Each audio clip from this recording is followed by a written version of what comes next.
everybody. Today is the second day program of our premier event, Meet Electronic Science. On the first day, we had introduced our society. We have inaugurated our draft website. We had the view of some eminent personalities from electronic science. Our only speaker on that day, Dr. Arnab Dotto, had given a nice presentation on advancement of memory system.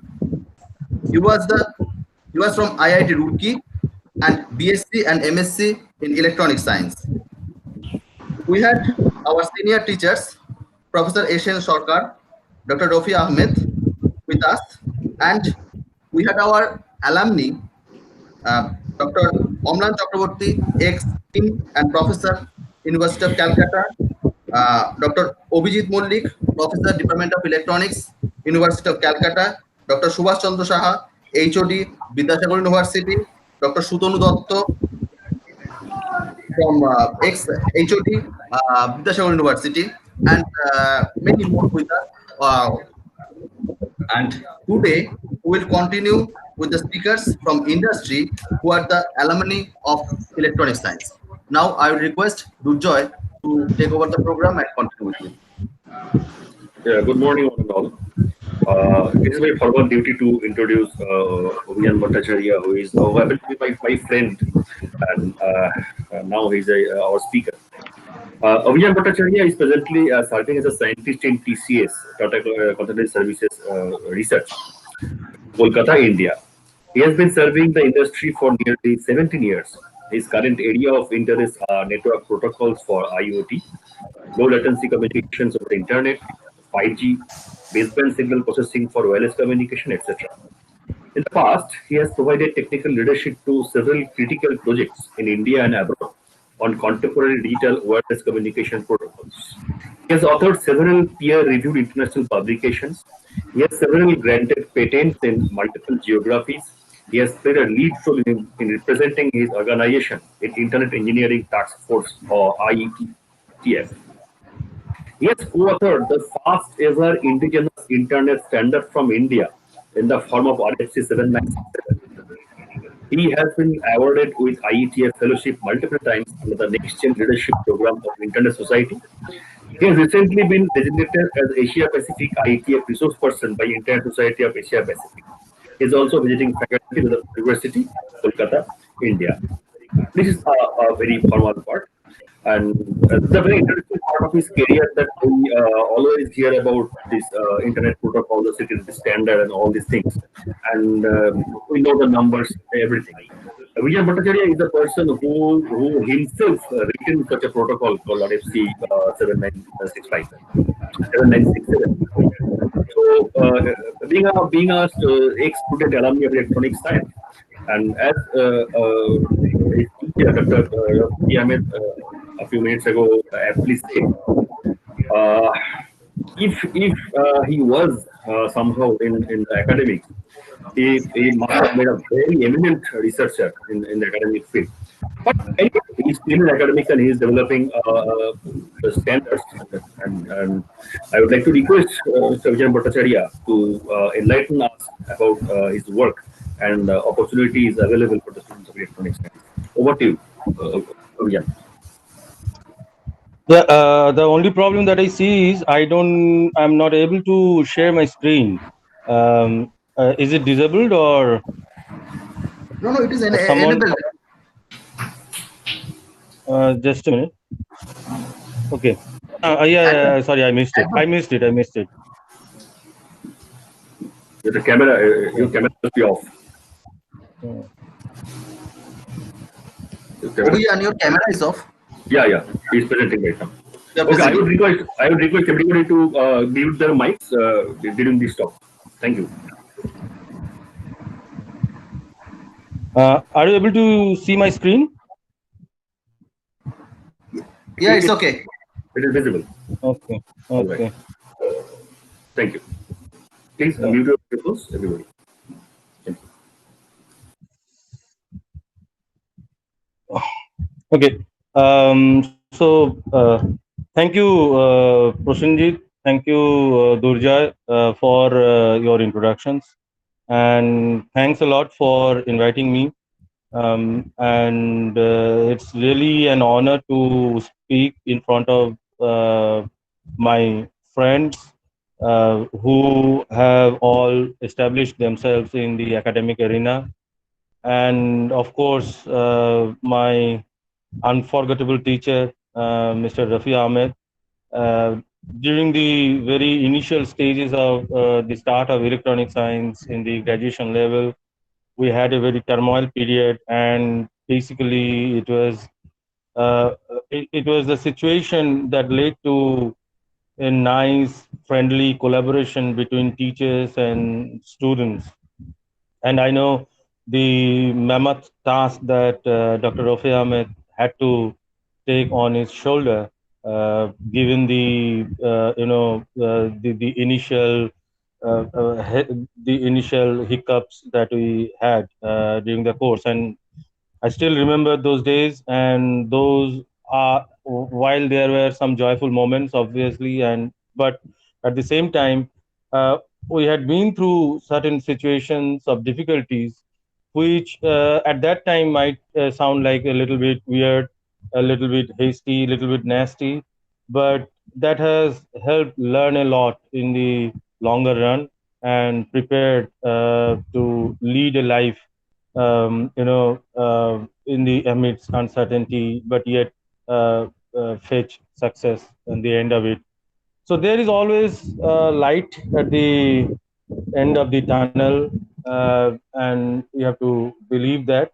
So those few years in electronic science graduation actually helped me at least, and I believe for many others also, to to keep your nerves strong and live through the situation. Now, before I begin, um, so I'll try to come from I'll try to a little bit explain from where I have conceived the talk for today. So I had a chat with definitely with Prosenjit, Sutonu called me before that, and then I also had a brief conversation with Omlanda. I mean, he has just now, I think, been shifted from the position of dean uh, in tech faculty.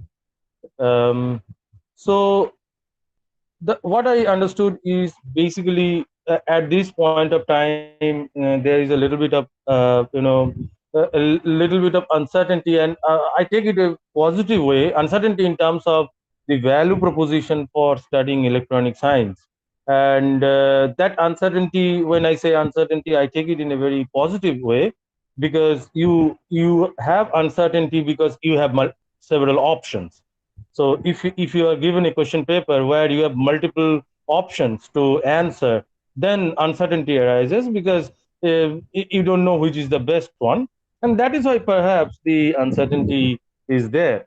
Because as I see, electronic science is basically a bigger horizon than other popularly opted streams, maybe.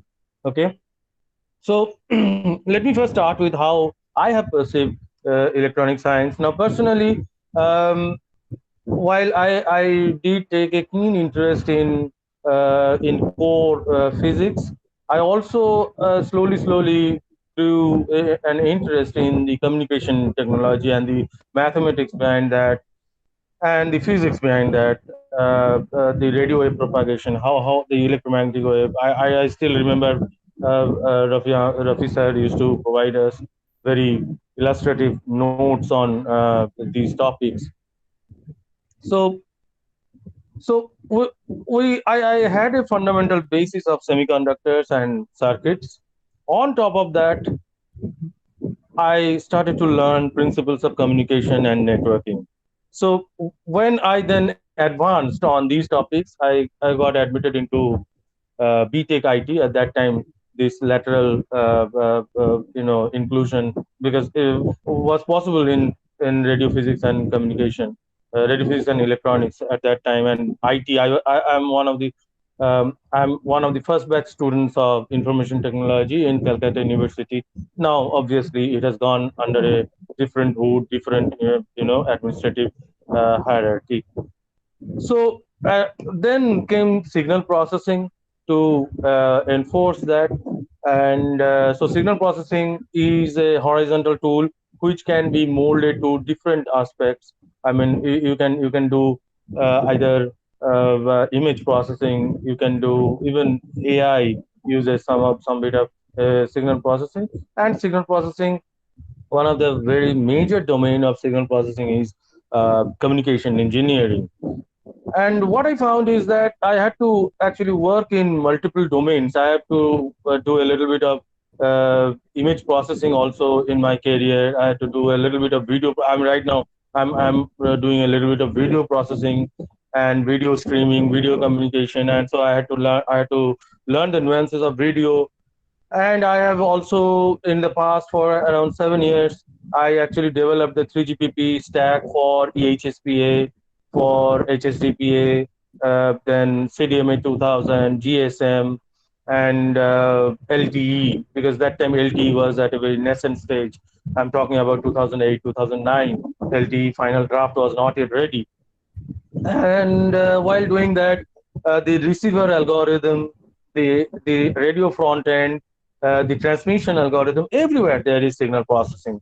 So you can't go away with signal processing. But given the whole softwareization of the the low level hardware operations, you need to have some knowledge of computer, the how the operating system works, the how embedded system software should work, and how a real time programming should be done. And coming from an electronics background actually helped me to appreciate the lower layers well, so that I could appreciate the nuances of the software that you need to write. Later on, I started doing networking since about now 10 years on IoT protocols, and I also contributed in writing our first RFC also. And while you do that, I needed to go through a few things. State machine was something that when we designed flip flops or we designed digital circuits in our second year, we already had some idea about how a state machine should look like. The Carnot map is essentially telling how between with different inputs, how the whole system state should traverse from one state to another state. Then you have to learn a little bit about queuing theory. I mean, at least you should have the notion of what is queuing theory, because network is all about pushing packets through a pipe, and you need to have buffering. You need to have jitter cancellation, and so on and so forth. And most important thing is that we are talking about, fundamentally we are talking about processes residing in two machines communicating with each other. So that is interprocess communication, or IPC. And in networking, the IPC mechanism that you use is socket, right? That is the only option provided by the system software. So you need to open sockets and you need to communicate over the sockets, and then you need to have a knowledge of how things actually flow down. So if we look from if you look at it from the perspective of electronics, communication engineering, and networking, a true engineer need to have a view from information to the traveling electron, right? So you have the human readable information on top, and at the bottom you have the traveling electron. That is the actual signal that carries, that goes through the media. Now, if there are very few who have clear understanding of the top and the bottom, how the whole chain works. And coming from the background of electronic science, and from having studied in radio physics, where the core scientific facts or the core physical phenomenon were given stress. That actually helped me to gain a lot of insider view, which many engineers will learn through many years of work experience, and then they will try to appreciate that. I'll come to a little bit about 5G later on, and you will see that basically today, if you just know to write an application without learning the underlying how the underlying layers work. For example, if a WebDM signal, I mean, you have to be aware that which physical signal processing mechanism or access medium is going to drain out your battery faster, and why it is going to do so. You have to be aware of what really is peak average power ratio, and how does it impact. And you have to be aware, like, what does it mean to have non-linearity in the gain response in your underlying circuits, electronic circuits. So these are few things that you need to be aware of to appreciate the whole system. And these days, I see a little bit of disjoint is, and this is a worldwide phenomena that, as I have seen, but mostly in India, I have seen that people who understands a little bit in networking and communication. So there is a view that these application or top level application or artificial intelligence or distributed computing, these are one different category. And people who are doing core electronics or communication engineering, different category. And these two, there is very little handshake between these two domains, and which is unfortunate. And this is a lacuna, a big lacuna, I say, that we need to actually to cater, because you need the both the populations. Because if you are writing a distributed computing algorithm, finally your algorithm has to run on systems, on machines, and these machines are going to communicate. You go through any literature, so they will just draw the lines or connecting two machines, and they will put weightage as one in every line. Okay, so that becomes that they're taking the network for granted, but that is not the reality. And these days, I mean, if, for example, you take WhatsApp or any even Google, what they're doing, they are essentially taking the network into account. And especially, I'll talk about WhatsApp a little bit, and I'll also in subsequent slides that will be even obvious to you. You must have seen that when you do a WhatsApp chat, you will see that the network is very constant. Maybe you see LTE is gone. I mean, on top you see 2.5G or some eGPRS is showing up in the phone. No application works if 4G is not showing up in your phone. But you'll see still WhatsApp is actually able to deliver the message. Maybe Facebook Messenger is not able to do that. Now, is it only the chat application?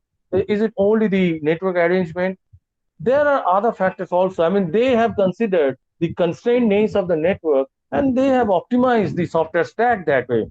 So you need to have the full knowledge of how your system is going to work, about how your hardware is going to work. Otherwise, it will be difficult to appreciate the problem, because, as I said, the age is moving fast towards convergence.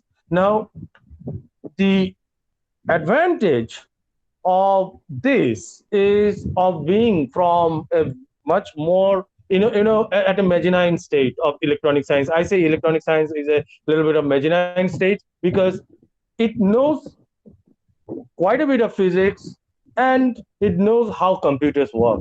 Okay, so electronic science is at the middle, and it is highly poised to take, I mean, you have multiple options open, and you can choose your research wing accordingly. And the best thing is that you are going to have the holistic view. Even the physics people, they will not have this much of holistic view, because in physics, the the system level knowledge, the circuit level knowledge will be lacking. So if you are a purely software guy, so there is physical system, and on top of that there is software. This software may be very low level software, that is kind of a firmware, some signal processing program. It can be an operating system, a system software, or it can be an application level software. If you are a software guy, I would put it as a lazy person who is very much confined within the software and have very little idea of physical systems. And this is, you take it from me, this is what I have seen with even while speaking to international community. And so I have seen that many people actually they know either through experience and they have learned from their fellow colleagues working in that domain. But in general, if you ask a graduate or if you ask a master student or even a PhD student, the holistic picture is missing. Now, if you really drive through with your farm basis on electronic science, what you can do is from information to electron. So human predictable or human understandable information, that is what we feed through our computers or our smartphones or even through the IoT sensors.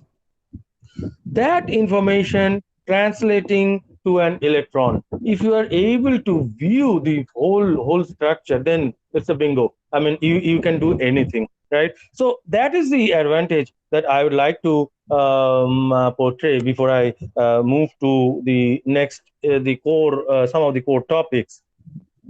Now, as I say, there is a convergence, and who is propelling this convergence? This convergence is propelled by something called Fourth Industrial Revolution, or you will see Industry 4.0. Some people are talking about Business 4.0, and everything. You just add 4.0. Okay. So what is this Fourth Industrial Revolution? Okay. So, the first industrial revolution. Now, I really don't know what is the second industrial revolution and what is the third industrial revolution. I'm just going by the popular jargon, right? So let us take two states. One was the first industrial revolution and the fourth industrial revolution. In the first industrial revolution, we led to mechanizing our whole environment, and that was essentially to replace human being. Okay, so any mechanical stuff you are doing, you want to replace humans, right? Human effort, and that is how you wanted to propel, and that is how all the capitalism actually boosted in Europe and then in across the globe. But when we talk about fourth industrial revolution, one essential meaning that we have to bring in here is, this is not replacing human being, rather this is augmenting human, right? So human effort has to be augmented by machine. That is the view that we have to come with. So it is not replacement, but it is enhancement. So how this can happen? So the picture that you see in front, what you see is basically a robot being controlled, and it's a control system. In the control system, you have a feed forward path where you are pushing all the, it is just like playing games. So you these days you play online games, right? So you have an avatar of yourself, which is, let me call yourself as master, and there is an avatar. And you want to do a communication in between. The essential feedback can be twofold. One is the visual information that is captured by the avatar, which is a robot from the camera. See, it can be a robot patrolling on the warfield. It can be an UAV in a warehouse, and your gestures, your communication, that is essentially is a reaction to this feedback, right? So the feedback path so depending on the feedback path, how good the feedback is, the stability of this whole control system will depend. Because without looking at the feedback, you are not able to actually actuate the avatar out there. And is this avatar there to replace human being? uh, Not always. I mean, mostly no. This avatar is there. What can be the possible business cases or use cases? Telesurgery. Telesurgery is like, or telemedicine is a situation where you are not able to put, consider the pandemic situation right now. The doctors are not able to roam around, and forget about pandemic situation. Consider about our rural health care. If we have good enough network, if we have good enough technology, the specialist doctors can actually go to the remote villages, visit the remote villages through representative avatars. Because that, in that case, the logistics are not involved of the doctor being physically present there. So you just need some decent infrastructure to be put on, and you need that network over there. And the village, the whole of the village can come to that position. And furthermore, it may also happen that you have a smaller town where you don't get good doctors, but the specialist doctors, they can actually augment the treatment from a super specialty hospital, and do consulting, or with an advancement of technology they can even do telesurgery. Consider teaching. There are plenty of engineering colleges or schools where people don't get enough teachers to teach them. I mean, it is an irony that consider the situation in India. Our biggest problem is the supply chain. We are not able to. We have resources, but our biggest, be it food, be it whatever. Our problem is distribution. We are not able to distribute so that everybody is fed well. So, and even for or either for intellectual food or for for their health. So these kind of technologies can actually create create the enabler through which you can actually do this kind of distribution of resources. So if some schools do not have enough teachers, there may be remote teachers who can actually, their avatars can roam around, and through that avatar, the teacher can at least impart the knowledge, or at least can do a real-time vigilance of, or a real-time monitoring of whether the students are doing it fine or not. It can even be extended to superstores, where you consider not superstores, but in rural places where the avatar can actually go to the craftsman and place the order by looking at them. So the second feedback is going to be touch, which is tactile, right? So the tactile information, how the environment feels by touching a hand. Is it hot? Is it cold? Now, a lot of research is actually happening in that. Lot of research. How to build these sensors. It is very difficult to transmit heat information. Now, you have to appreciate one point, that if you touch something, now your skin and a metal, whatever material you are going to use, now there is a reaction time. There is a reaction time for till when the metal gets heated up or the material gets heated up, and that signal is fed back to you. But you are expecting to have an instantaneous reaction, just like what we do by touching a cup, right? You touch a cup, hot cup of coffee, and if it is too hot, you move your hand. So this is the kind of reaction we want to do, and this leads us to an era of tactile internet. And this is the challenge of business industry 4.0 or business 4.0. This is not simply moving and robot, but feeling the environment. Now, if you see the latency requirements that you are seeing over here, what we are talking about for motion control, 250 microsecond to 1 millisecond. Now that's crazy, but that is what you need if you want to realize the vision of tactile internet. And Mr. Gerard Fetish is Vodafone Chair Professor of University of Dresden. I had an opportunity to meet him. He is basically University of Dresden is pioneering the idea of tactile internet. So what are the essential reaction times? I've taken it from his seminal paper. If a mosquito bites and you want to hit that mosquito in 1 second, to listening to some music and reacting to it 100 millisecond, eye blinking 10 millisecond, steering wheel 1 millisecond. So in your vehicle, you steer the wheel and your tires move, so that the latency is 1 millisecond. We want that is our fundamental target that we want to achieve. But is that really possible? Now, this is an experiment of telesurgery done in Florida hospital.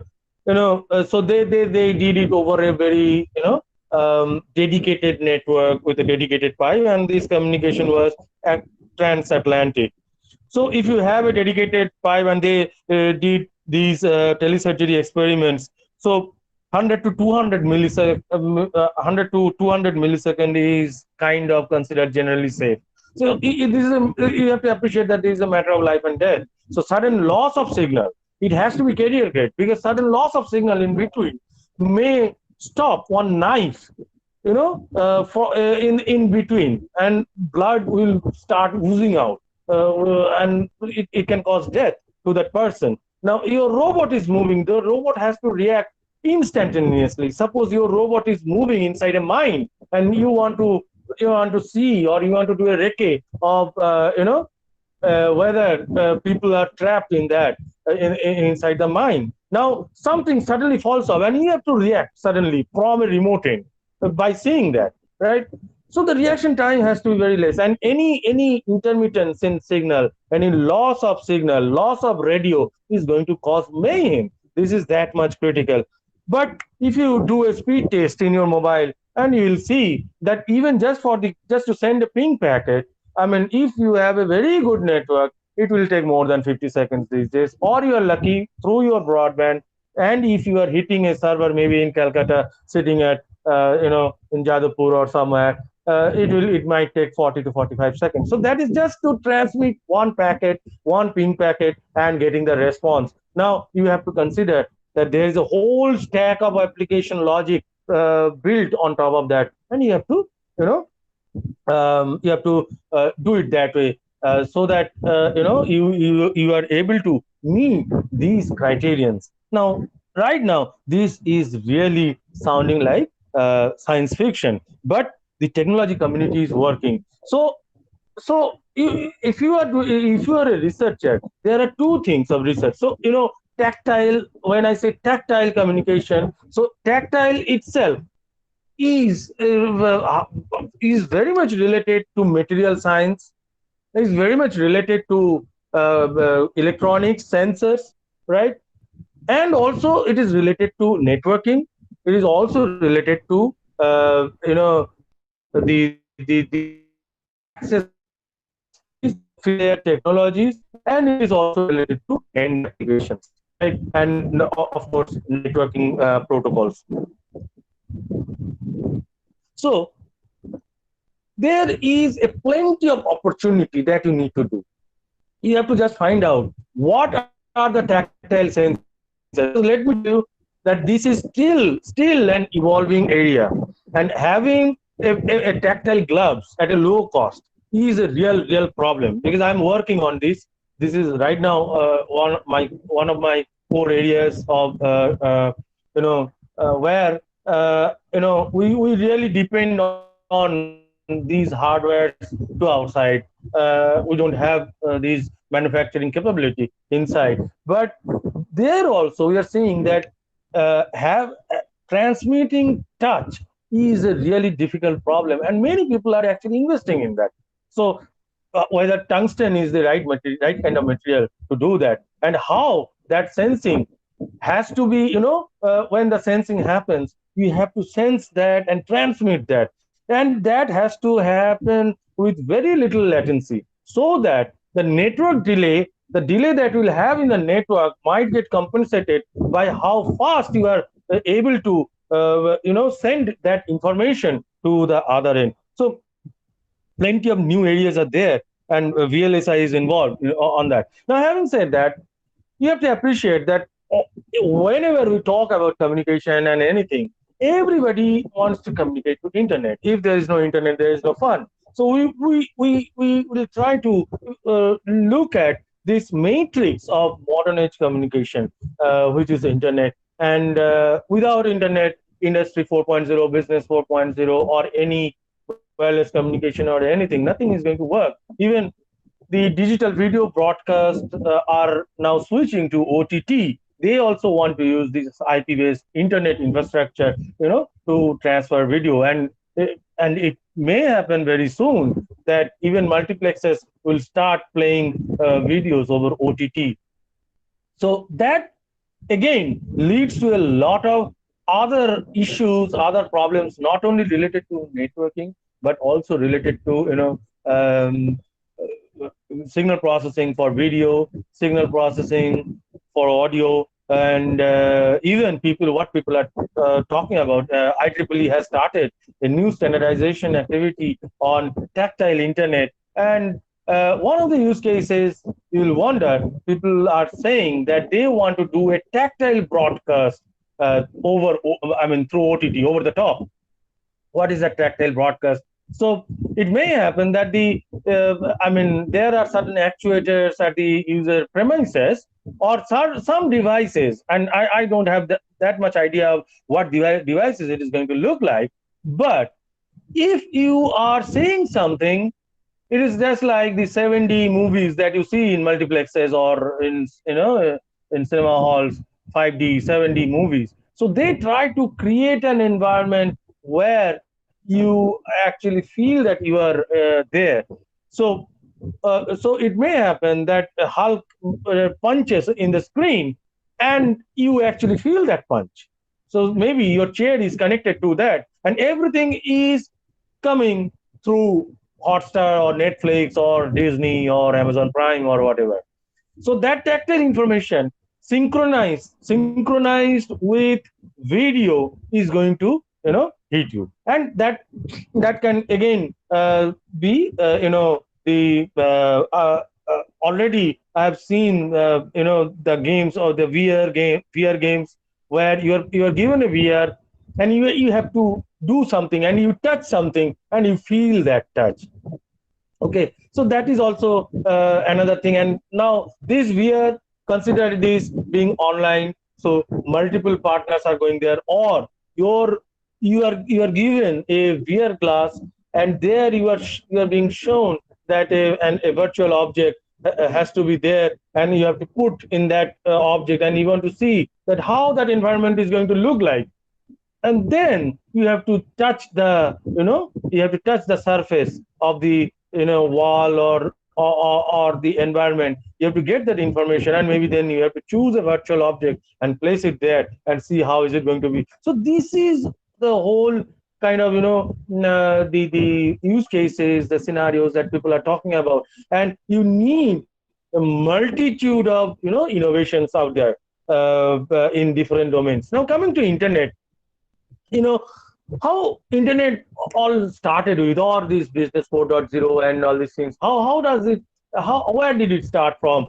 So Second World War or any war, while it actually destroys civilization, but also it gives us a lot of innovation. Unfortunately, wars and the intents to devastate a civilization, it becomes an urgency for scientific innovation. That has been the case, unfortunately, over many years. Second World War actually gave us many outstanding innovations apart from E is equal to mc square. One of that was the computing machines. So people realized that yes, we can do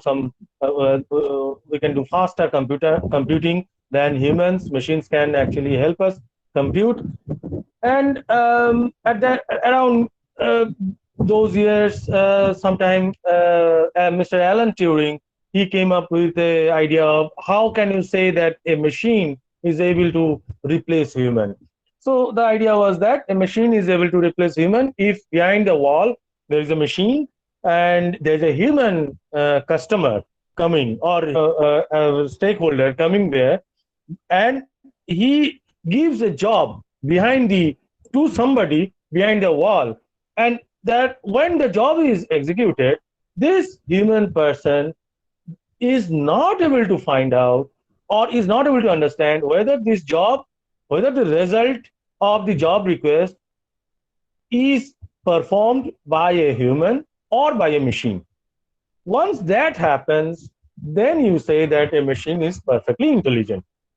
So when people started to build machines that can do computing, then people also understood that yes, machines can do intelligence, but we have to be more intelligent. If you look at human civilization, the knowledge pyramid on the left hand side, how human civilization progresses. So we sense with our organs, right? We sense with our organs, we gather information, then we share that information. And from information, we gather knowledge. From knowledge, we share knowledge, and then we gather wisdom. Now, this sharing can be through anything. I mean, through books, through lectures, through whatever.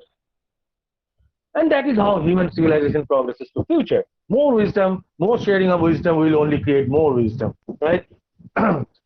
Now, when machines started to become started to do intelligent things, computing, then people started to think, okay, just like humans do communicate, machines also have to communicate. And when these thoughts came up, by that time we already had the digital communication progressing to a certain level, and telegraph and all. We started to understand how you should sample, what is Nyquist criterion, Nyquist filtering, and all these things. We started to learn about all these things, and then people found that you can actually assemble some of the, you can represent a signal rather than into voltage and or current. You can represent a signal through Boolean algebra, through bits and bytes and ones and zeros, and you can pack the ones and zeros and make them smaller units and transmit them in whatever paths you want, and then you can reassemble them, and finally you are able to get the actual information. Forget about signal, you are actually going to get the information. That is what Shannon taught us. You are actually able to get the information that you want, and that gave rise to packet switching. So when computers came up, computers were by default, digital devices working on ones and zeros, two states, and two fundamental states, and then so everything has to be in binary domain. So people started to think, oh, why not apply packet switching in it? And the benefit of packet switching is that you can actually lay multiple paths, and your information can be divided into multiple paths. They can then be reassembled, and that is how internet started to begin. And this was a DARPA project, which is just like DRDO of India. Then a few in the west coast of America, a few of the computers, few of the labs started to be connected, and they found, okay, yes, we can do human readable information can be translated into bits and bytes, that gets translated into analog. Finally, these are all analog voltage and currents that gets transferred over. That time it was a wired media that gets transferred over the wired media, and then we are able to regenerate the human readable form. Then people started to find it very interesting, and across America, then it spread across America. Then in late 70s, it went across Atlantic.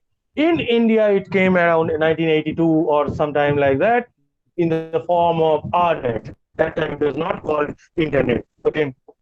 So what essentially is internet? Internet is basically a world wide web is essentially a wave of optical fibers that are connecting continent to continent to continent. And if you look at this map, you'll appreciate that to reach to any continent, you have multiple options. So at the seashores, there are landing machines or landing stations like we have in Chennai and Mumbai. Unfortunately, there were talks of having a landing station in Calcutta, somewhere around Digha, but it has not materialized yet. But it would have been more, more revenue generating in terms of internet traffic. But somehow people thought that, rather than looking to the east, they look to the west and to the south. And we have these things. But let me tell you, Bangladesh, our neighboring country, they have got a landing station in Cox's Bazar, and our northeast is actually getting fed by that landing station. If we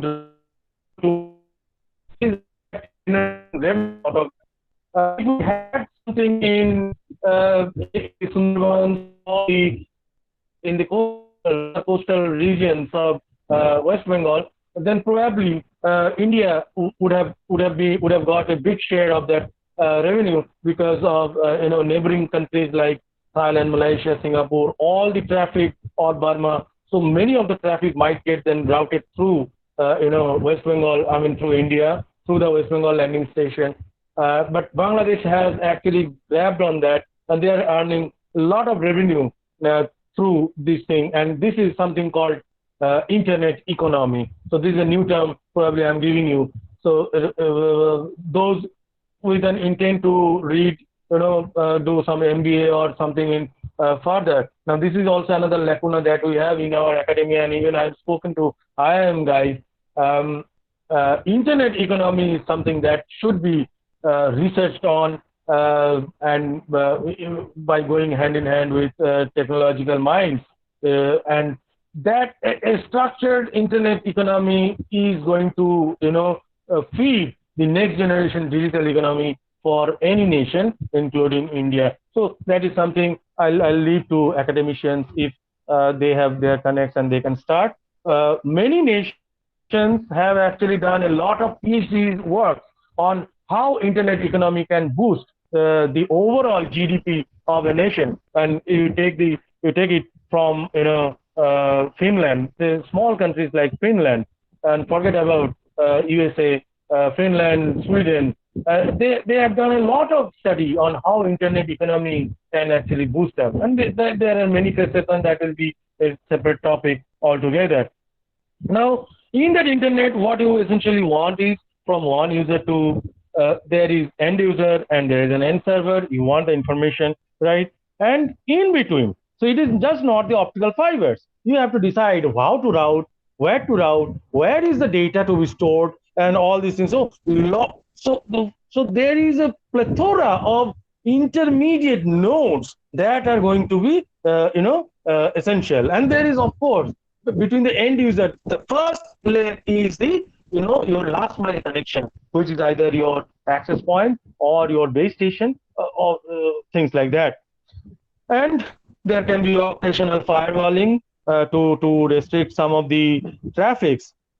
And also these days for the long haul communication, people are also thinking about, satellite, because in case of disaster and all, satellite or balloons with the broadband access points are being tested. Google is highly investing in that, and there are many other companies. Now, satellite had a problem initially in the in mid 90s. People were not investing. People tried to invest in satellite, and Motorola started a project called, I think, Iridium at that point of time, and but that failed. That failed because of one of the reasons is the satellite leads to a lot of latency, and we started to, at that point in time, we started to look for video, we started to look for live audio. So the demand of application that was being generated, satellite was not really able to satisfy that, and that is why satellite was had gone dormant. But now satellite has also advanced a lot. Now people who want to do work on these domains, I'll tell them that transponders on LEO satellite, low Earth orbit satellite, medium Earth orbit satellite, these are some things to look for, because now to reach to difficult terrains in India, in Africa, and many other parts in Latin America and many other parts of the country, many companies have now started investing in satellites, and Brazil essentially is investing a lot in low latency, long haul communication for 5G over satellite. And Brazil has actually come up with a with a new proposition for 5G, which is 5G long haul, because like China and Brazil, they have a typical problem where the country is huge, but the population is concentrated only around a few cities and a certain region. Because Brazil has a vast Amazon forest, China has a vast Gobi, desert. So, to reach out to these, it is not cost effective to lay fibers all through these regions, because you don't know how many users are going to be there. They are going to be very, very sparse user density. So satellite is coming up again as a proposition. Those who wants to work on satellite, they can actually concentrate on satellite-based internet communication and the advancements in transponders, how this is happening. So there is this physical infrastructure, and that is all about electronic circuits. That is all about embedded softwares. That is all about communication, access technology. But on top of that, there are certain standardized protocols. Of course, these physical infrastructure will also have standardized protocols. But on top of that, there are these HTTP, TCP, IP. These are all standards. So when you are essentially typing http://calcutta-university.edu or whatever, you are essentially telling your computer that, hey, Mr. Computer, please do a communication as agreed or as laid down by the standard called HTTP, and you please communicate with this server by this kind of a standard. You please communicate this piece of information to that server. Now, how many standards then gets involved? Why you need standards? Just like when I'm talking to you, I'm following the semantics of English language.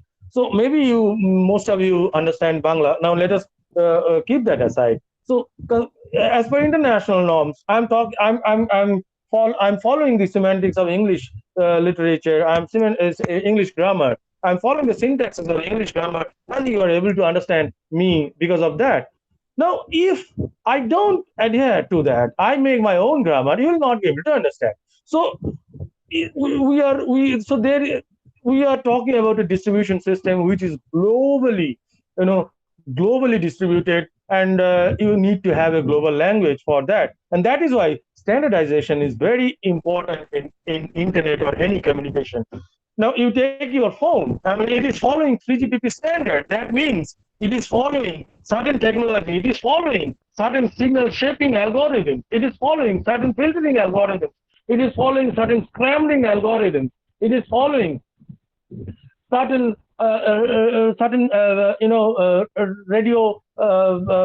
radio frequencies, which are laid out either by ITU, either by 3GPP, either by IEEE. Okay, so on top of technology, for adaptation of technology, you need to have this standard. Okay, that is why standards are very important.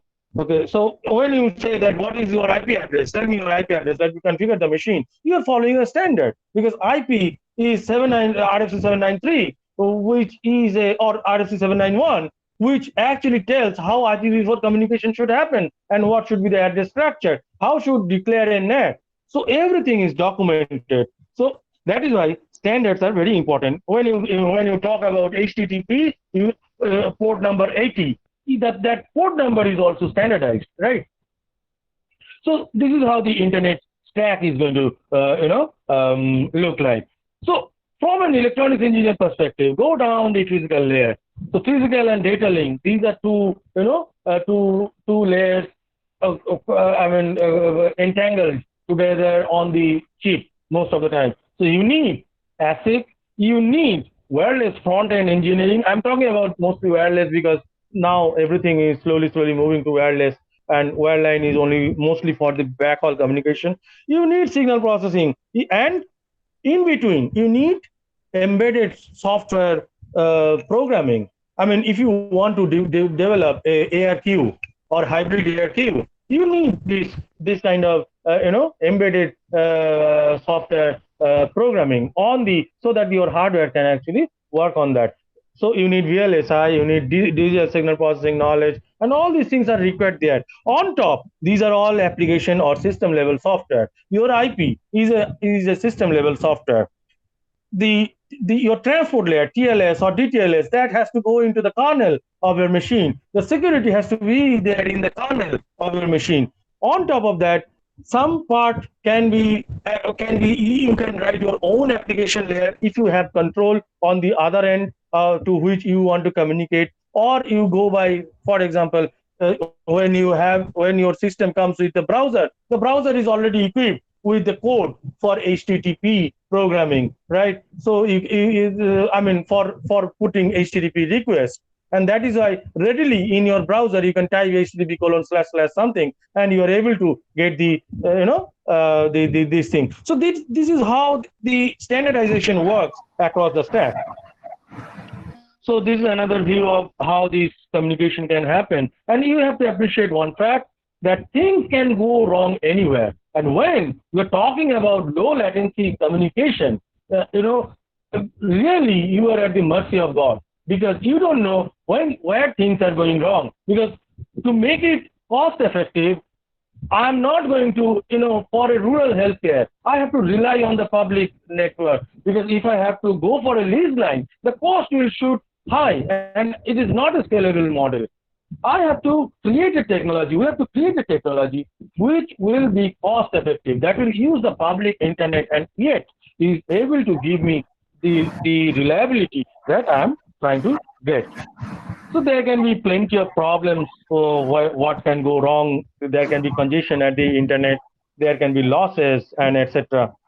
So what are the areas that we can actually innovate? One thing is at the core, and the other thing is at the endpoint applications. So either you have access at the core, or you have access at the endpoint application, right? Either you can, yes. Obhijan, Yes. we have another speaker is there. So please try to conclude a little. Can I get 10 more minutes? I'll continue. Okay, no problem. Okay. Yeah. Okay. So that is basically what we are looking at. Now, 5G or fifth generation mobile comes up with a promise of convergence. Now, what is this convergence? Before I go to convergence, we have to understand a little bit the difference between 4G and 5G. So 4G is essentially, till 4G, what we had is we look for more data rate, more speed, and we talked about all IP communication over internet. We talked about voice over IP, over VoLTE came up, and then earlier we had GSM. So it was like, give me more data, I want to stream. But with advent of IoT, with advent of software-defined network, with advent of network function virtualization, the whole infrastructure actually became more and more softwareized, and many silo developments started to come up. Like LTE is not suitable for IoT. Even CDMA is too power hungry for IoT, for tiny IoT sensors, because you have to appreciate that these are all battery operated sensors. So 5G came up with a promise, with a globe, with an umbrella within which all use cases could be, catered. And this screen actually shows one of the possibilities of 5G. This was the first ever holographic video chat, and I was lucky to witness this last year in Valencia. Okay, there was the global 5G event. Now, can someone tell me which one is the real person? So there is one person holographic, there is one person real. Can someone just unmute and tell me which is the real person? So there is one person in green and one person in black. Can anybody give it a try?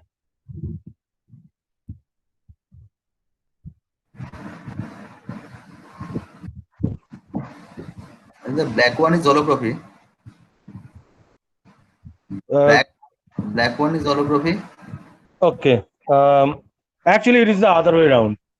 The green one is the holographic person, which is walking across the stage, interacting with the audience, and the black one is the real person, who is actually presenting the session. Okay. This was between two stations, so the conference center at Valencia and the office of ZTE. There were 5 kilometer distance between these two stations, and they had a line of sight radio communication between them with 5G stack. And this is what is possible with 5G. This is what is possible in, I mean, this is a future of video chat communication. And this is something that I witnessed in real sense. I mean, I was there. So between Orange, so it was a collaboration between Orange and ZTE. I'm just giving you a hint, but this is still a far way to go because this is simply a line of sight communication. In between, there can be plenty of other nodes. I mean, I went to the ZTE engineers and I told them that with this technology, I'm sure you are not going to make it happen that our prime minister and your prime minister do not visit these two countries, save some money, and the holographic image of your president actually roams around in the premises of our prime minister. That is definitely not possible at this moment, and they started to laugh. And but the thing is that if this possibility has been shown, there will be human mind will still innovate, and these possibilities across the distance will be a reality. So 5G is basically all about advanced radio softwareization of network entities, machine learning, edge, and fog computing. But there is another thing for an electronics engineer to think about, which is we are talking about 1 millisecond latency, point to point 1 millisecond latency. Have you ever considered what is going to be the latency in the physical circuits that are going to do all the internal communication within the chip so that this 1 millisecond can be realized? We are talking about 100 microsecond physical layer latency across the circuits. And this leads us to a new kind of innovative steps related to highly adaptive, energy efficient computing boxes, where possibly, you have to reinvent your, fabrication logic through optical communication. You have to reduce the interware capacitance. You have to reduce losses between the elements within an IC, and alternating access medium. So a lot of work is happening over Li-Fi communication. Okay, so these are some of the things that at the low level we have to be aware of, because this is the fundamental matrix based on which all these promises has to stand. And if this does not happen, it does not happen. So essentially, and now the other aspect is how do we do it over the application layer. So basically, as I said, we want to do a Shannon. We have to take resort to Shannon. Shannon said that forget about signal, think about information.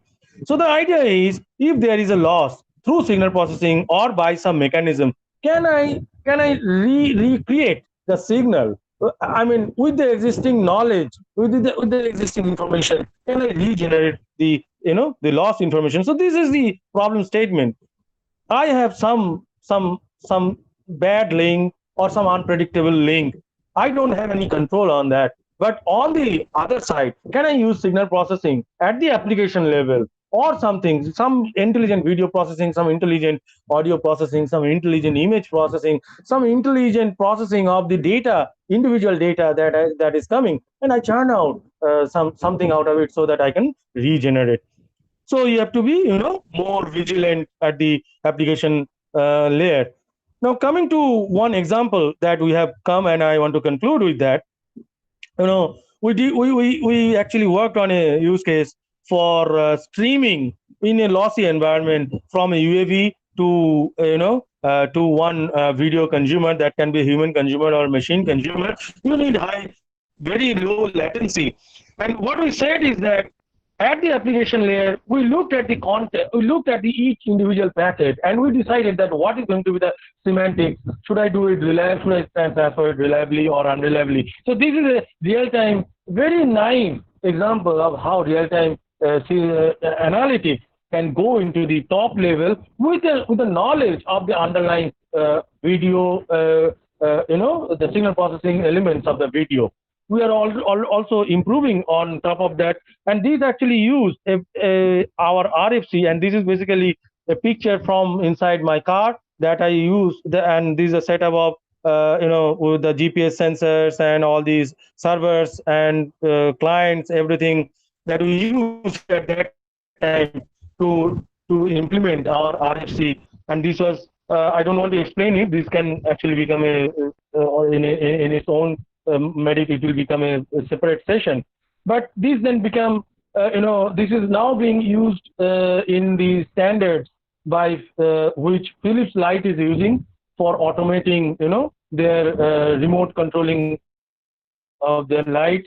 This standard is also being used in something called LPWAN, Low Power Wireless Area Network. And this standard is also being used by French Telecom in some of their deployments. These are some of the experimental setup, and this shows that the RSSI with distance, the RSSI was actually going down, but still we could maintain the real-time communication, the real-timeness. So the state of the art was actually, after the loss, the state of the art was actually 6 seconds, falling behind by 6 seconds in terms of streaming the live video. We extended that for a rural health, and we tested on some images of measles patients from Adivasi villages of Odisha. And at that time, Skype Light came up with a version of lightweight version where they claim that 2.5G communication is they're going to communicate over 2.5G. But then we showed that for a telemedicine kind of application, that is not sufficient, and because they were actually killing the information at source, they were compressing very heavily. So for a patient, as you can see on the left hand side, for a patient with measles, it becomes very difficult for the doctor to see that what is the what is the artifact on the skin based on which the doctor will diagnose. But we actually did not do it by killing the information at source, rather by optimizing the network protocol or handling the network protocol easily. And that was our solution called Aerialist, and it is an abbreviation for adaptive real-time lightweight streaming for things. Things means IoT. So just to conclude, final form, I have taken these from United Nations. In 2019, United Nations came up with a study of what are the driving factors, technologically driving factors for digital economy. So as a student of electronics or researcher on electronics, so this is the core area: hardware manufacturing, software, IT consulting, and whatever. So you have the electronic, what a guy from electronics has the knowledge of physical system, has the knowledge of physics, but please do not ignore software, because in 5G, everything, that whole network is going to be softwareized. There is software, because now hardware is going to be more like a generic platform. So there is one way of research. So as I said, satellite, on satellite communication, of course, there might be how broadband communication can be done over satellite, how to improve that circuitry. That is one way. Then sensor. is another area of communication, and there are also smaller radars are being used for people sensing and stuff like that. So that is another area. If you want to do core research on core hardware, of course VLSI, and then your fast electronic circuitry, how you can do design circuits, interconnect by optical fibers without interference. What are the possibilities over there? These are one thing. But remember, so without software, nothing is going to happen, because software is the tool, essential tool that has to use for scaling, for adaptive systems, and for easy debugging, and for efficient development. So software in every domain cannot be ignored. So I request, I don't know whether it is happening, but I request that a little bit idea about system level software and about embedded software must be included in every curriculum, because I myself suffered from this aspect and I had to learn on the job. So if people come with this knowledge from the academy, it will be really good. So with that, I'd like to end my talk with a big thank you to all of you for patiently hearing. And if there are time and there are questions, I'll be happy to take it. Otherwise, you can always contact me. My contacts are there with Prosenjit, Durjoy, Shutanu, everyone. So thanks a lot. Yeah, thank you so much, Abhiyan, for this excellent talk. And I would like to RFC request for comment. Any other questions? No, I think. Okay. Thank you, Abhiyan, for this excellent talk and opening a new horizon of knowledge in front of us. That we guys who are thinking electronics is this, we know electronics and we know everything. It's not actually. So it is the platform on which your software and security systems works, and it's a platform. It's controlled somewhere by software systems, and there must be some very strong interlink between electronic design and software design in terms of latencies, in terms of securities, and all these things. So I hope this lecture will enhance our knowledge and definitely guide us towards a new horizon. So our Durjoy, please. We have Somen Chakraborty with us. He's from Shillong, Meghalaya, and he's teaching electronic science there for at about 15 years, I think. And I would request him after you should communicate that we should request him to say something about his experience on electronic science there at that state. Yeah, thank you, Vasiji. Thank you, Abhiyan. So with this, I would like to request Dr. Chakraborty to tell us something, because we are almost concerned in this geographical area of West Bengal right now, and we are planning to expand across the nation actually. So I would like to invite the views of Dr. Somen Chakraborty in studying and teaching electronics over there at Shillong, probably Nehru, not Eastern University. He's from St. Edmund's College. St. Edmund's College. Okay. St. Edmund's College. Yeah. Yeah, Dr. Somen Chakraborty, what to you? Yeah. Yes. Prasanjit, thank you for giving me a chance to speak a few words. In fact, it's my privilege to be associated with this society. And I know personally Prasanjit because we were together in presenting one paper in that international seminar in Guwahati IIT in 2009, probably, so I remember. Yes. The thing is that St. Edmund's College, we have started electronics in the graduate level since 1992 under the able guidance of the then principal, late Brother Shannon, was sponsored under the DST. In fact, as far as I know, I think Edmonds being the first institution in the Eastern Northeastern state, because we started in 1992. But the thing is that the science education, the electronic science studying is need to be more emphasized among the student, because in fact, the Guwahati University, they have started MSc Electronics under the able guidance of the Dr. Amarjyoti Chaudhary. But then ultimately they have converted the department from electronic science to electronics communication. I feel it's quite unfortunate because the electronic science should be given more emphasis. And majority of our students from the Northeast, especially from our college, they prefer to go for the MSc in Jadavpur as well as Calcutta. So as well as they are quite acquainted with the Calcutta University as well as Jadavpur.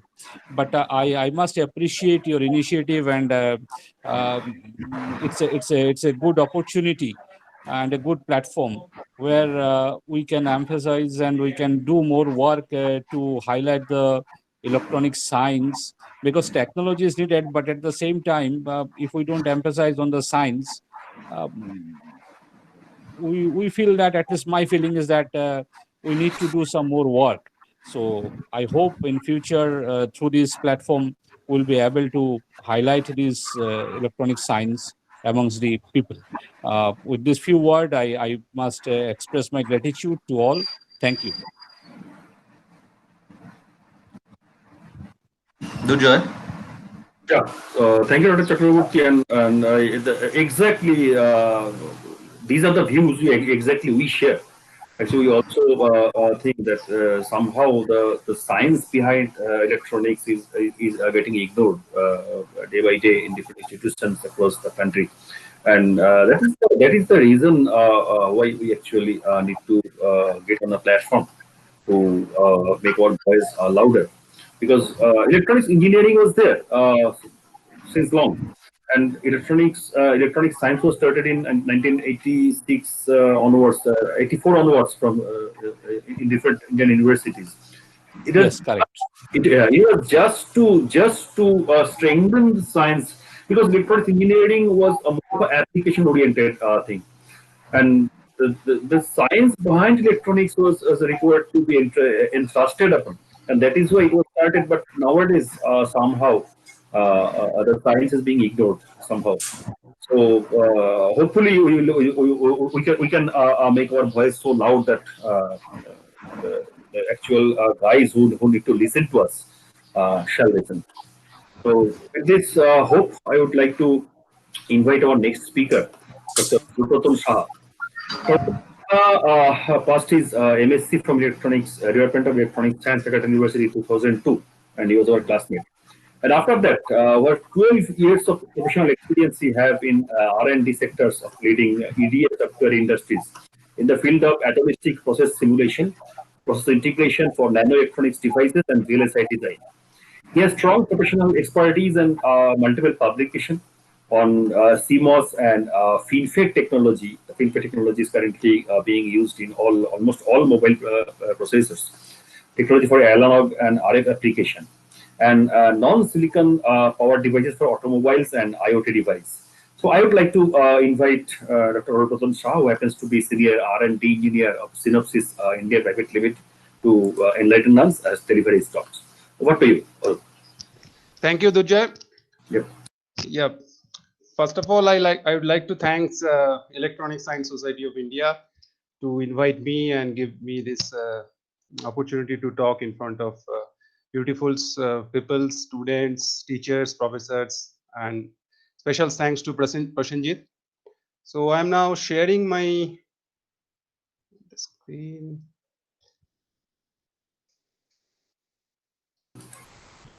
You can see, yeah, you got it. Got it. Yeah, Durjoy, can you see my screen? Yes, it's visible. You are visible, clearly visible. Perfect. Yeah. Okay. Yeah, I don't know how much time I have, but just try to give you some overview what industry is thinking behind the real science of everything. Just like Durjoy was talking, that something was missing in this real application worlds, but still for modern research and realistic research, the basic science is still important, and that's proof I just want to show you with my talk. on this evolution of TCAD. Before going to start, I just let you know what actually Synopsys are doing. Currently, Synopsys is providing solutions from silicon to software. And what does it mean? Silicon means started from wafer design, device fabrications to software solution like cloud and 5G solutions and artificial intelligence, as well as some security solutions. But my area of expertise is basically these automobile sections and aerospace designing through R&D. So before going to start a real talk, I just let you know this because I saw that many students are present in this webinar.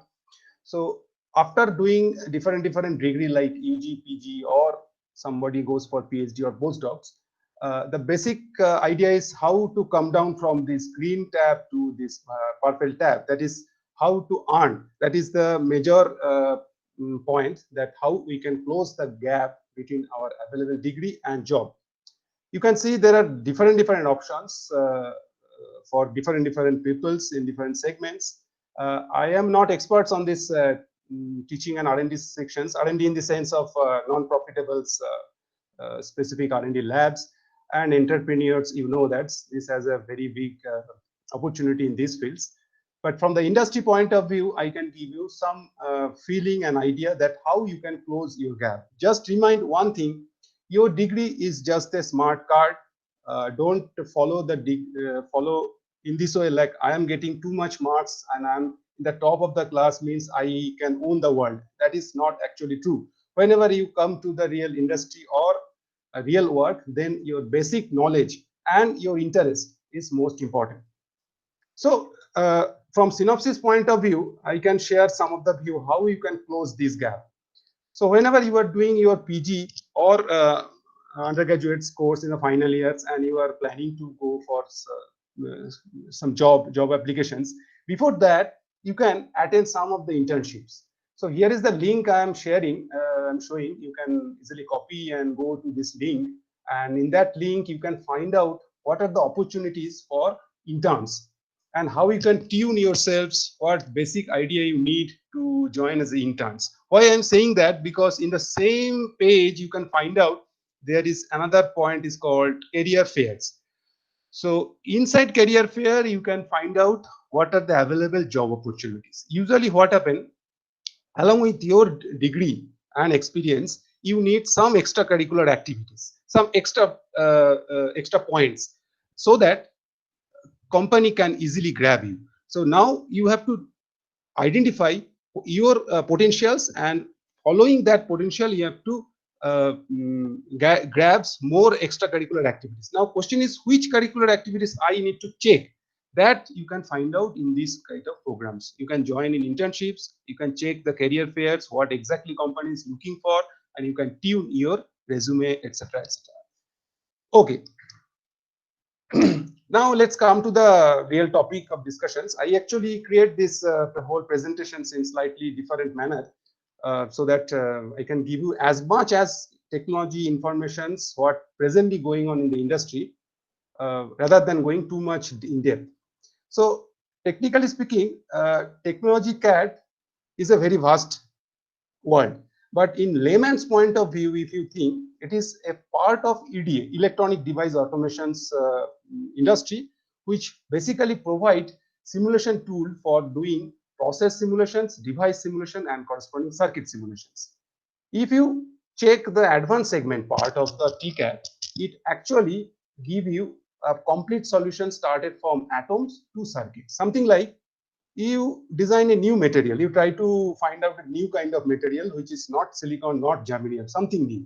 Then you have to follow what is the fundamental properties of that materials, and that you can find out using ab initio, which is basically the started from fundamentals. These ab initio simulations will give you real insight of the materials. Once you have the idea of those material properties and model properties, you tune them and you feed them inside the CentOS TCAD portions. You can see in CentOS TCAD portions, you can design your structure, you can put a different type of materials, and you can check its corresponding characteristics. Now, these characteristics, when you feed back to SPICE model extraction parameter or RC extraction parameter environment, that same data you can again feed back to tune your design. And this can be go and forth until until you are happy with your extracted results. Finally, you can give this extracted parameter data to your SPICE model card, SPICE model environment, so that you can do the selection matrix. You can easily extract the selection matrix, which is very much important for fab designer. Now, this is a basic part, started from atomistic simulations to circuit simulations. After that, another set of work is going on, that is called fab, what the fab engineers requires and how they send this data to circuit engineers or VLSI design engineers. So this is the basic backbone or basic, or I can say fundamentals part of the whole TCADs. Now, if you see what are the application in the market of the TCADs, usually we understand that TCAD has a strong markets in semiconductor because it is basically started from the semiconductor fields. Along with that, automotive industry, power in the sense power transmission and power generations, and optical field called CMOS image sensors. But out of all these things, presently you can see Internet of Things, that is the IoT, it has major market shares for this TCAD applications. And what are the things? One by one, I'll just let you know. TCAD actually basically used by fab at the first instance, and that's why it is very useful for this derivative process development. Fab in the sense TSMC, Global Foundry, Intel, and a lot of Chinese fab like UMC and so on, and also Cypress and many more. So what they are actually doing, suppose they already have some of the baseline process like 180 nanometer or 130 nanometer CMOS process. But with that, they want to convert it some power or logic operations with high yield. Now, how they can do it? Whenever they have their baseline process, they can use that baseline process in the simulation environments, and step by step they can optimize it to get their goal. That is why it is so important for derive a new generation of process, like from 180 nanometer to 90 or 32 or 22 nanometer FinFET based process. Now let me tell you quick some of the example with which actually TCAD is useful, and how it is useful with some examples. In the field of advanced logic, you can see from pathfinding to optimizations, everywhere you can use TCAD prior to go to the fab. Pathfinding in the sense some different kind of design you can implement, some different material, like here I am showing one FinFET with germanium selenium, which is quite new presently because of its mobility and power applications. I mean, so operation power is so low that it is so important nowadays in the advanced research. Junction engineering in the sense, you probably know in your device physics class, semiconductor physics class, you saw that what is SIMS profile. So SIMS profile is coming from your experiments. Now, before going to model your simulation environments, you need to accurately model your inputs, data, input deck, everything. So this kind of junction engineering can easily perform using CentOS TCAD module, which is called process module. Reliability study, device structure optimizations, and then variability. Variability in the sense, while you are doing process, due to change of process temperature and other conditions, if there is a change in physical gate length of the device, how much it affects your electrical performance, electrical results, and that does it make any big difference in your final circuit or system? So this is called the device variability study. Finally, some SRAM optimizations you can do. Optimization in the sense, you can arrange your SRAM P cell placements or P cells design, or you can change the thickness of oxide, gate oxides, spacer, if you back end of the line process and as well as front end of the line process, so that you can get very good signal to noise margin ratio curve. That is the main goal for doing SRAM optimizations. So this is all such good applications for advanced logic segment. Similarly, In the memory segments, you can do trench optimization operations. Trench is very much required for creating capacitor for DRAM circuit like this, NAND, NOR, and some emerging memory. Emerging in the sense process change memory. I will come this point later with a little bit more idea, and also the new memory fields, which is much talked about memory in spintronics environment, that is called spin transport torque based memory. So these physical models are already available in a package in a CentOS TCAD, so user can use it, user can tune it for their own device structures and do a lot of R&D for publications for further study. In the power device segments, as usual, you see IGBT, this LDMOS and degradation study you can do. Along with that, you can also perform new generations power device like silicon carbide based power device or gallium nitride based power device. Why it is so in details during power applications, I will explain in more depths. In the optical environment fields, we have different solutions like FDTD solvers to solve both optical as well as electrical environments, because optical environments is slightly different. It needs EMW solvers. Then when you transport these optical signals to electrical signals, then it needs proper your general conduction, selectivity, and connectivity, deep diffusion based models. Those models I'll explain a little bit. The beauty of this thing is that you can design your pixel in the design environments. You can model your different dispersive materials. The model in the sense you can tune or change the material parameters to see that whether you are getting proper output signal to loss output ratio or not. You can also do optical simulations so that you can study is there any crosstalk between different cell, and with this optical waveguide or optical generation study, you can easily see how the light is propagating inside your single pixel CMOS sensors. Now, once it is done, then you can give it to electrical environments for doing proper electrical study, because that is the main goal for any CMOS image sensors. But out of all of this, the most important and I think nowadays most talked about topic is the FinFET and multi-gate FETs study and through TCAD simulations.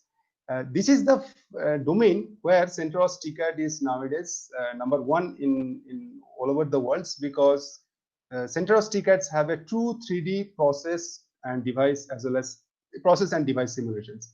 Now, question is why I emphasize the term 3D. If you see the device structure of the FinFET, you can see you cannot describe it in a single dimension, two dimensions. Suppose you take a cross section along this, but you may take some of the portion of the channels, but you will lose some other portions of the spacers and other things, as it is not identical in one dimensions. So that's why we need to do proper 3D simulation. There is another aspect that is called shadowing effect. Suppose this red line, consider this red line. You are doing some implantations. Because of this spacer, or consider there are multiple fins like this. If you are trying to implant from left side, one fins may produce some shadow in the other fins, and that shadow produce some difference in the implantation profile inside the film. So inside the fin. So we have to do proper 3D simulations to characterize it properly. That's why 3D simulation is nowadays so important. Another aspect of 3D simulation is showing here. You can see this is the TM pictures of epitaxially grown FinFETs. Epitaxial grown is very important. We have to do it for silicon germanium or silicon carbide epitaxial growth. Now you know that epitaxial growth depends on crystal orientations, because epitaxial growth rate is different at different crystal orientations. Now, crystal orientation is again a fundamental 3D property, so we have to do a realistic 3D simulations starting onwards FinFET, if you are to do FinFET simulation. So now, is there any limitations of FinFET presently while we are doing some scaling or what is the future of NanoWire? Because many of you may know that what people are talking about. Question is, are we still in the tip of the regions? We are still moving in this way. I can show you. That is, we are in this quasi-ballistic electron, especially for the R&D sites. So what is this quasi-ballistic transport? You know that ballistic ratio is basically ratio of the on currents with and without scattering device structures. So if you think about how your FinFET is evolved from planar structure to nanostructures, it is basically nothing but it's actually driven by basic electrostatics. Basic electrostatics in the sense, this is a graph. It is showing that if you want to achieve a minimum gate length, then how much silicon thickness you should maintain. It studies performed for different devices like FDSY here, FinFETs, this is the structures, and NanoWire devices. So as I told you that evolution is basically nowadays driven by electrostatic. So control of the gate is very important. So whenever we can have more controls of the gates, like here we have a one-dimensional control, here we have a three-side control, and here you can see everywhere you have a control of the gate electrode. This black is your gate oxide or gate electrode, whatever you can say. Now, as we have a more controls on our silicon channels, that's why for the NanoWire, we may achieve minimum gate lengths with very higher silicon thickness. And that is the best point in terms of process simulations. Because whenever you go down to the silicon thickness, if your silicon thickness is very minimum, it may have some issue with reliability and like that. So this is one of the example you can see in 2016, Martin et al. Published VLSI 2016 that how they form NanoWire FinFETs for SRAM cell design. So nanowires are already in the markets. As I told you, when we follow the scaling trends, we have to reduce. But as we are reducing the device domain, device dimensions, there are a lot of different issues coming like variability, leakage, manufacturability issue, or some parasitics are forming because this is not the ultimate step. After device, you have to go to the circuit and then system. So just because of variability is considered, we need to think a new kind of design, and that is called stacked nanowire designs. What it is, I'll show you in the next slides. Along with the stacked nanowire designs, vertical nanowires also getting a lot of interest. This is one of my work using Centros process and Centros device simulations environments, where I just want to show a quarter of a nanowire FinFET device. This is the 1/4 of the device, or you can say 1/2 of the device. You can reflect and you can form the full device. The left side is basically source. Once you reflect, you will get a drain part. Here in the in between this range, it is actually gate, your gate device, which is you can see it is surrounded. Along inside this gate, actually you have other things like high K and also the metal, everything. So I just remove them to show you one important thing is that during process, if your process has some variability effects, like I was doing some plasma etching simulations, because of the change of the parameters in time and other things, I saw that my cylindrical nanowires becomes little bit trapezoidal or rectangular. Just because of this change, there is a significant change I observe in threshold voltage as well as leakage currents. So this kind of very minute study from the fundamental physics sides or everything, you can. Okay. Till now, if I have any queries, let me know. Is it okay? Yeah, carry on. Okay, fine. So just like FinFETs, you can see there are a lot of new studies going on in the memory environment also.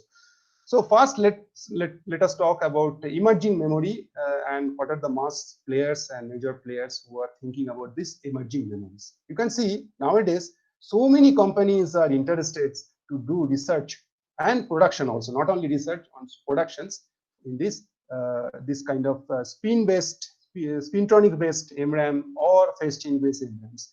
ReRAM and FeRAM was there in initially. it was a lot of people show some interest, but presently major company or major industry leaders are focusing on STT-RAM and PC-RAM.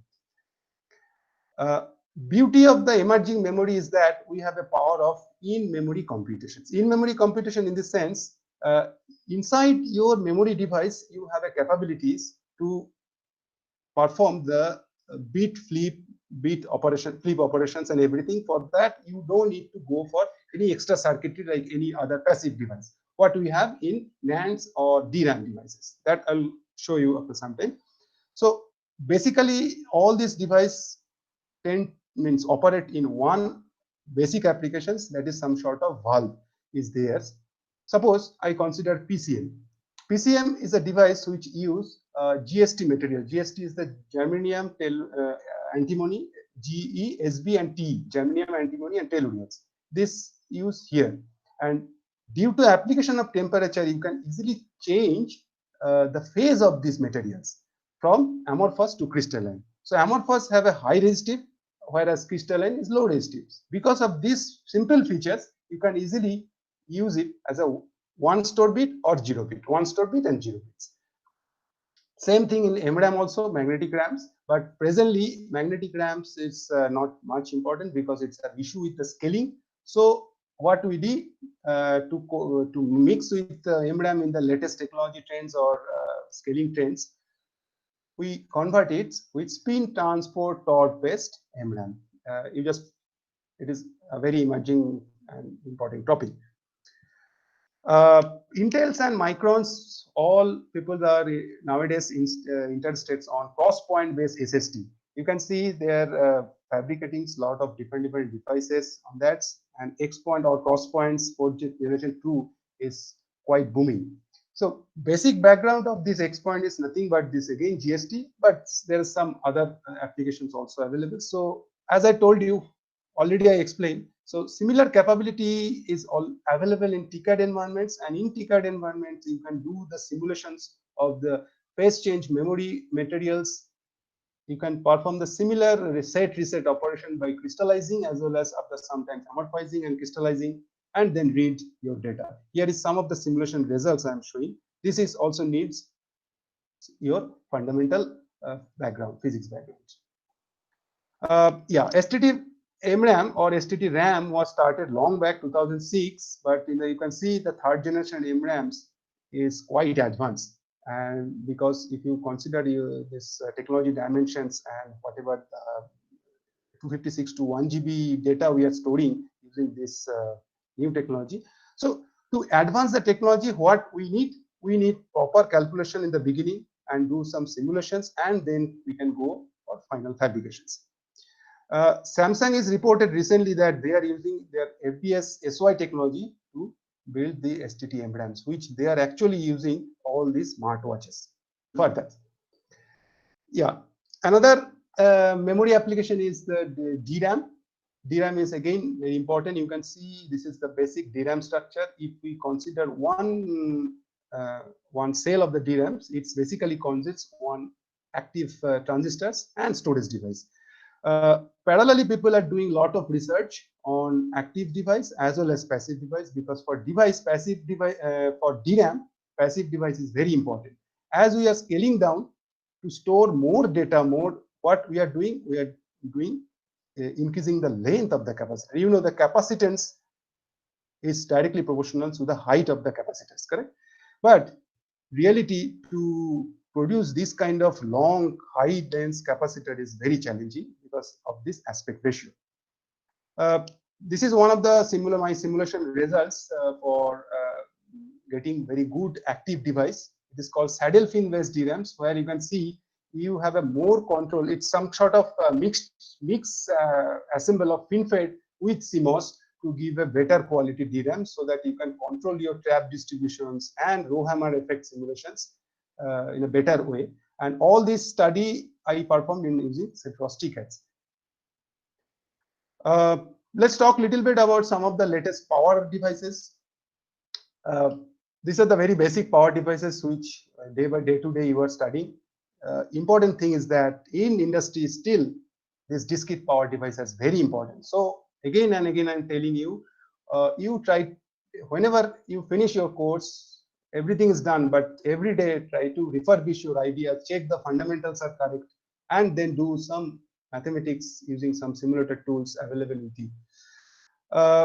Silicon markets actually is slowly reducing because of demand. So that's why we need to move to silicon carbide and gallium nitride based devices. So currently IGBT, thyristors, and many other power MOSFETs are fabricated using silicon carbide and GaN.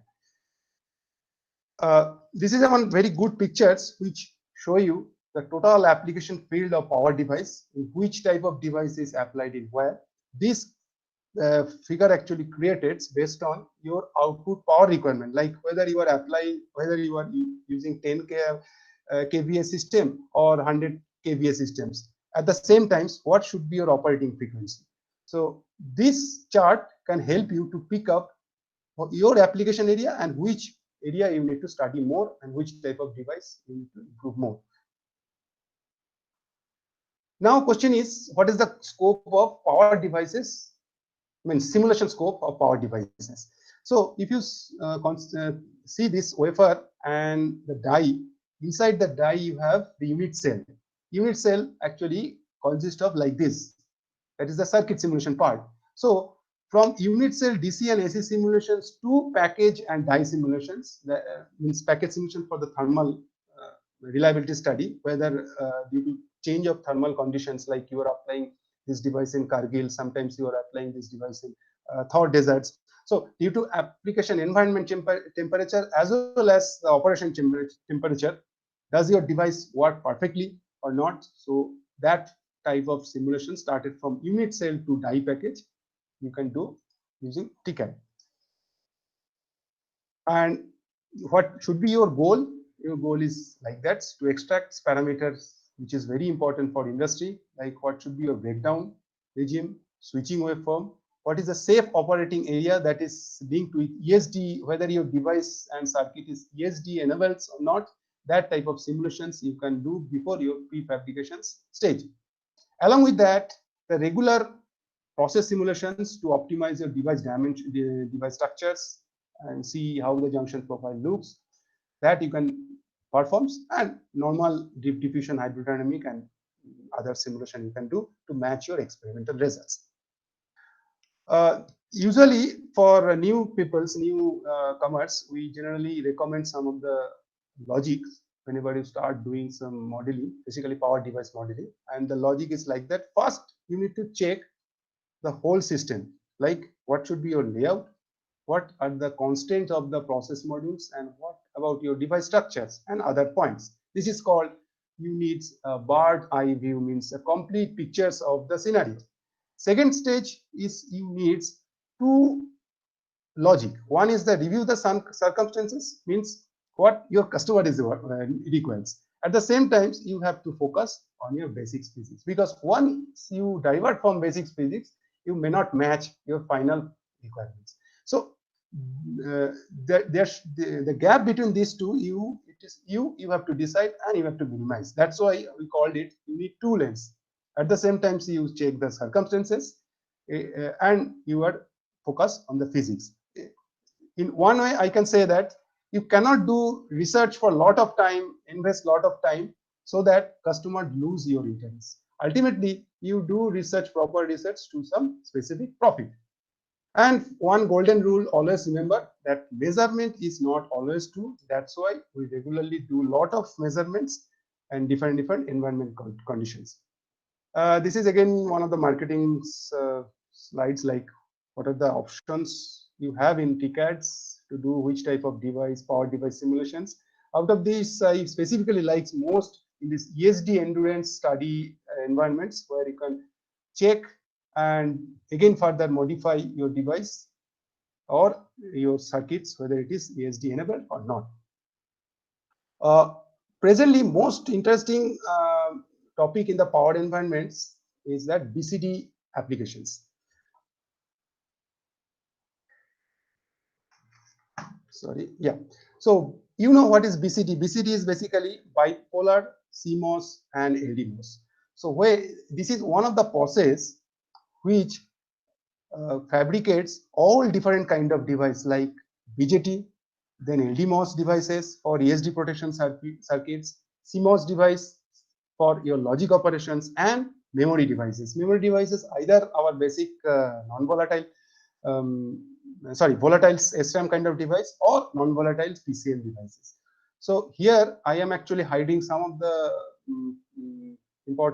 confidential information with this black disk, but I'm mainly showing some of the layout options, how you can design your layout, and from that layout you can create your circuits. After that you can do electrical parameters extractions and do system level simulations.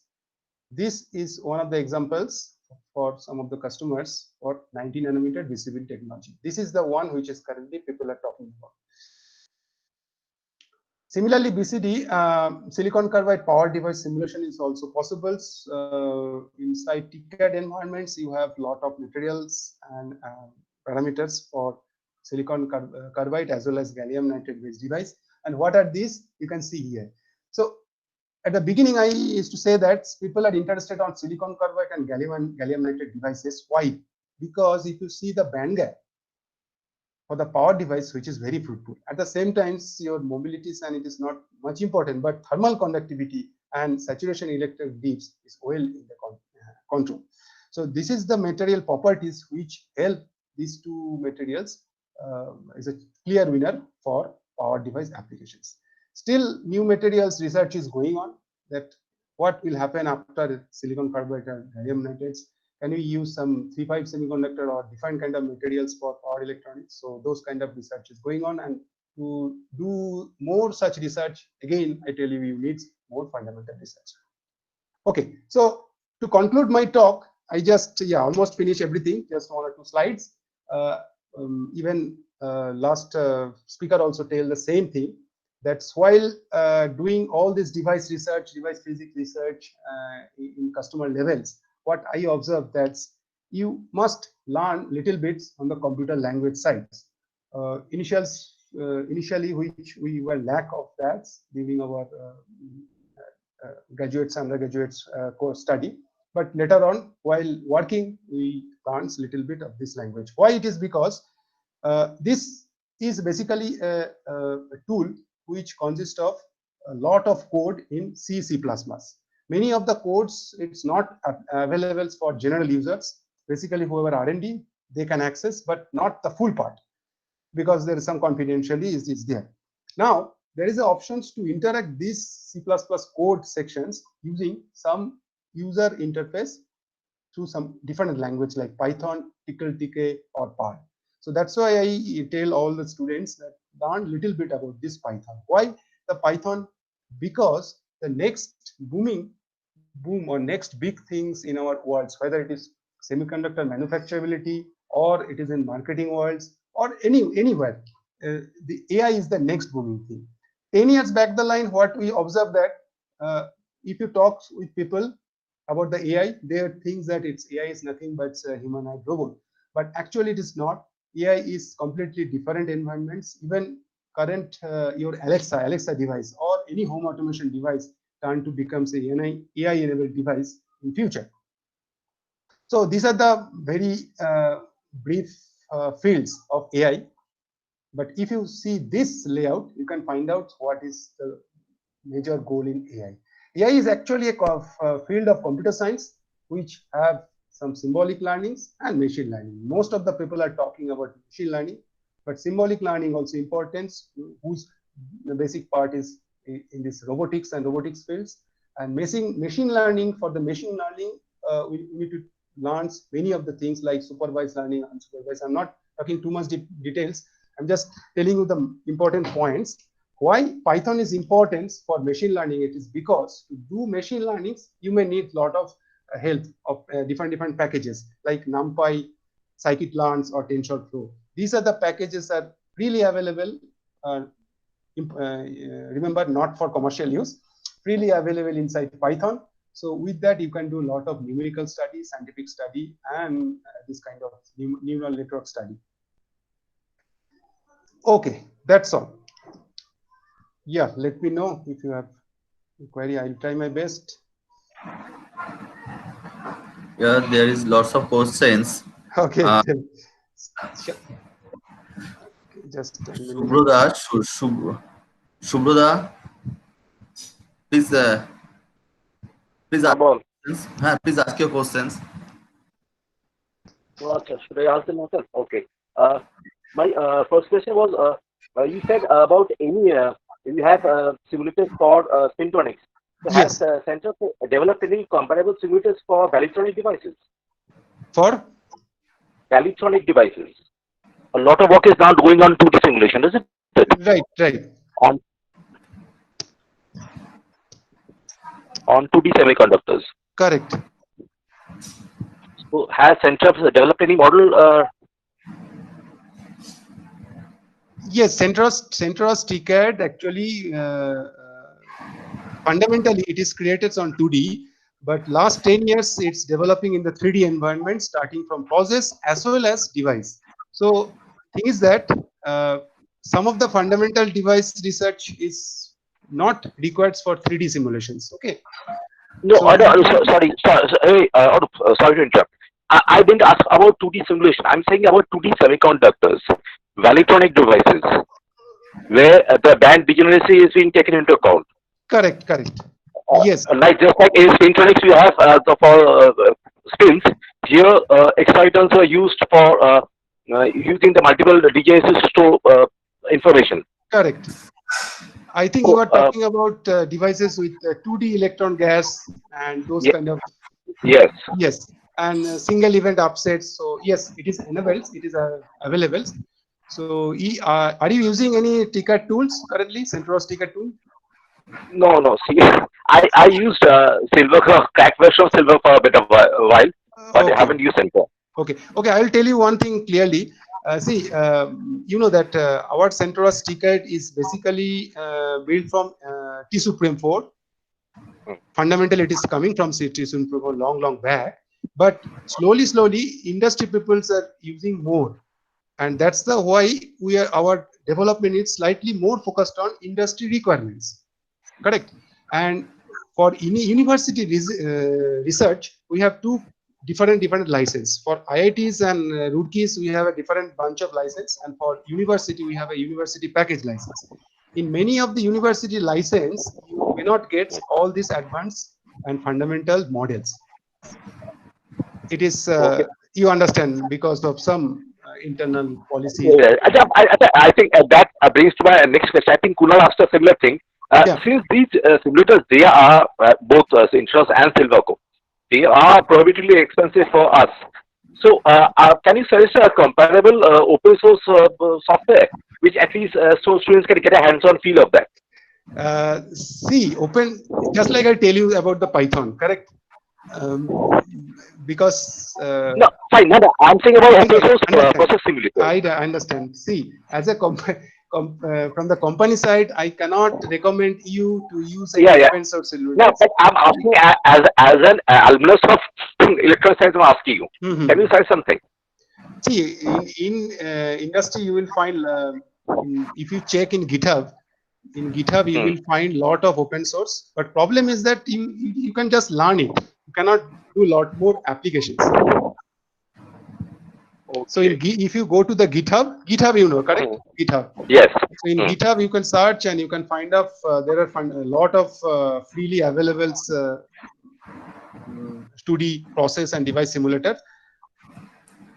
But I am not sure how authentic they are, so I cannot guide you.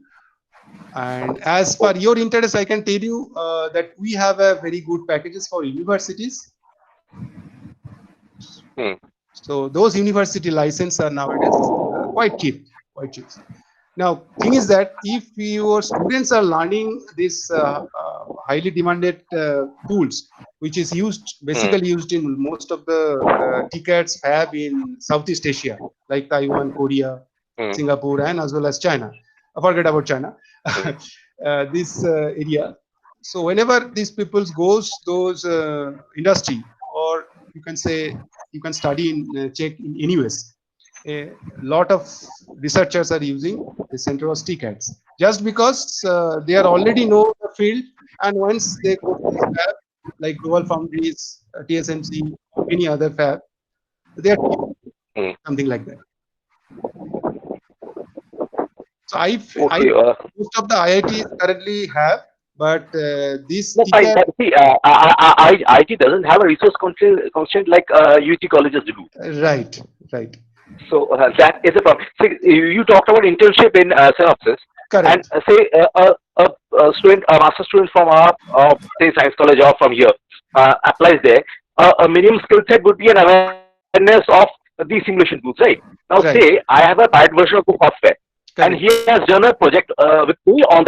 Now, can he show that there? Because people will ask, fine, where is the license? On which version did you do? right. So then that will be like me in trouble also. That's true. That's true. To solve this kind of things, what you can do, I can share some of the contacts with Prashanjit later on. You can ask for 2 months, 3 months perpetual license as a demo license. Okay. Okay, with that demo license, but presently we are not giving demo license more than 3 months, just because of that market. Oh. So Yeah, with man. that demo license, you can study something, but again you have to renew. But whatever I Yeah. remember, those perpetual and university license are very cheap. No, the last I time I can asked for share a you that. quotation, I think it was around the minimum they scaled down. I think was around 5 point something, 5 lakh plus. Yes, you can again inquire. We have some third party, um, Yeah, yeah. like I asked for my third price. I actually was n- submitting for a project, n- so I okay, asked okay, okay. quotation. Is it Initial, Nanochip or Eigen? I think no, Eigen technology, right? probably I don't remember the Okay, person's name. fine, fine. I think he was a Chinese person. Okay, fine. I Anyway, won't waste too much of it. I just want to ask one more question. From a thermodynamical point of view, because as you are scaling down, there is yeah, a point question of heat dissipation of the device, right? So right. as you are increasing the switching speed, uh, say from a, if I say from a say that Maxwell's fundamental law, there is a fundamental minimum heat dissipation per switching, and as you are Yes, scaling down, yes. so there's a trade-off. So is there a theoretical limit beyond which you can't do that? What should I say? Speed versus miniaturization product. Yes, there is a limit. First of all, first limit is coming from the fundamental dimension of one oxide atom thickness. You understand, SiO2 atomic distance. Below that, we Hmm. cannot go. Even through atomic simulation, we study that things. But your question is from the switching speed and operating Yes, side.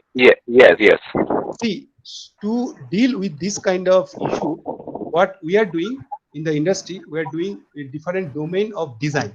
Like we are, as I showed you, that in a DRAM, I merge one FinFET applications inside CMOS to get a Hmm. better applications. So this kind of merging of different technology is coming in the market to reduce this limit. Whatever I know, presently no uh, uh, there is no such limit. The limit is basically on the fabrication point of view. Whether your device you can fabricate to operate without any failure. That is the limits people are thinking. Also, applications point of view, we can check about that. Okay, my devices are not running below this frequency level, so I cannot go these designs. So what we can do with the available resource, you can No, change your design. but as you're scaling down, your participation, say per mm square or nanometer square, that's also increasing, isn't it? Power density. Right, right. But so won't there be a trade-off between the switching speed and that? Yes, that's why I'm saying that as it is limiting your switching speed of operations. Hmm.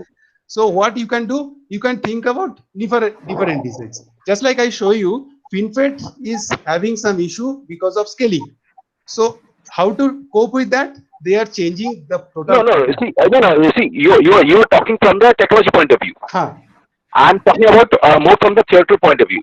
Say, bus switching has a minimum, I think, dissipation of, I think, KT log 2, right? Right. So I'm saying from a theoretical point of view, I'm not talking about the technology. Fine, technology maybe it will take some more years to reach that point. Correct. So is there a theoretical limit considering a per bit switching dissipation rate on the miniaturization level? Uh, Maybe I'm not able to give you proper answer. Yeah, there should be some limit, but yeah, as I told you, that theoretical limits is always there, and that's how the Moore's law is filled, right? Yeah. But for the market ahead, we have to change these theoretical limitations Oh, and oh, to cope with that, because okay. we Thank. cannot only stuck on the theoretical limit part, because finally we have to manufacture and give the products. Yeah, that's true. Yes. And naturally, you have a different perspective since Right, you are right. from the industry. Right. Okay. Just one more. There are plenty of queries. I won't waste any more of time. There's been a lot of work on theoretically, a lot of work on reversible computation, all that. Is a reversible system physically reversible in practice? Tell me again, what do you say? Reversible? On reversible circuits, reversible computation, there's a lot of theoretical work Correct. to work on that fundamental limit. So, is that? Do you have an idea? Is any work actually going on a physical reversible system? I think it is going on, because you saw that many people are working on this quantum computing for the reversible study. So till now, those kind of things we have in different domain, not inside TCAD. You know that Synopsys have a lot of different solutions in sales and other things. So I'm not aware of much on that topic, but I heard that people are working a lot on this quantum computing device, especially for. Yes, a lot of work is going on in the theoretical aspect. A lot of work has been going on. I was asking whether, from an industry point of view, you have any information. Yeah, not truly, because you say industry only focus on that point where you have a lot of profit and market. Correct. That's true.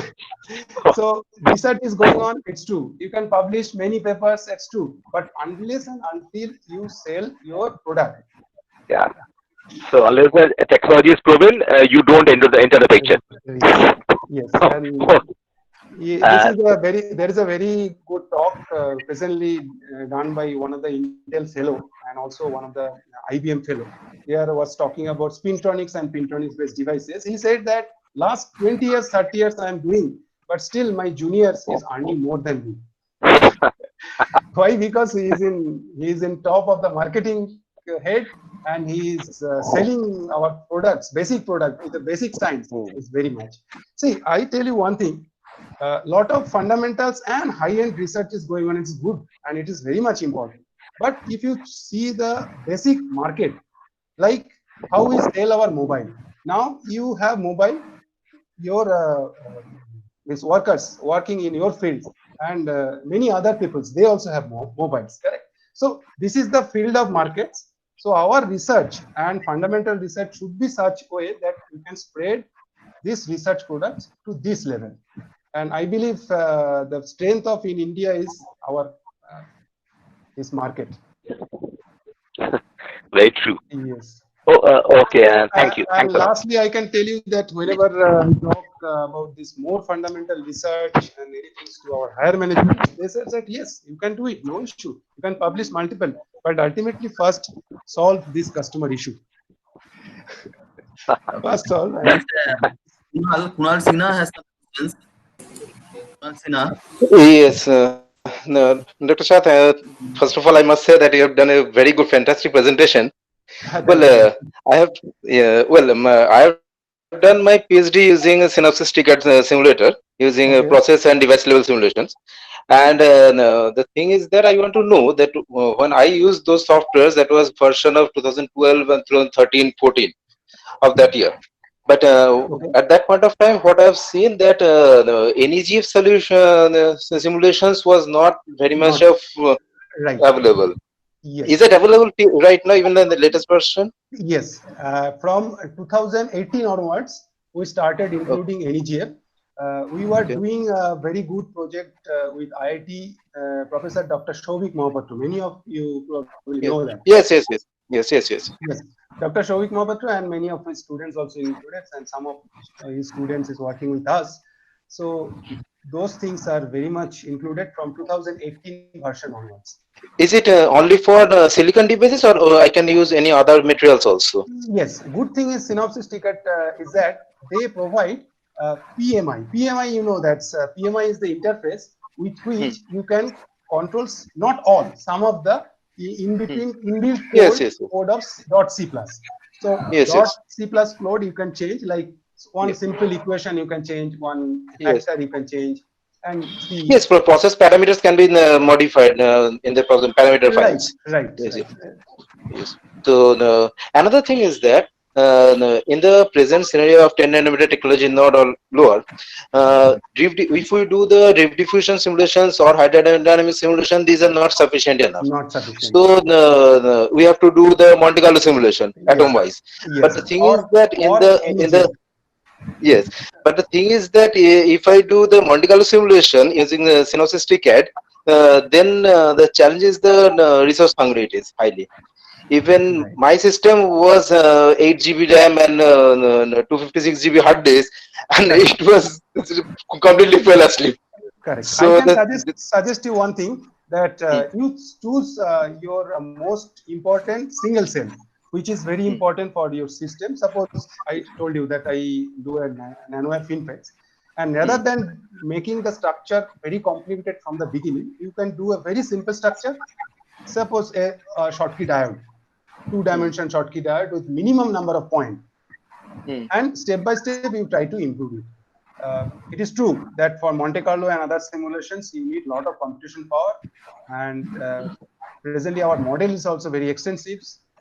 As I told you that it is earlier days we had designed all this partial differential equation in different domain, but now we are moving into the matrix assembly, and then multiple matrix assembly.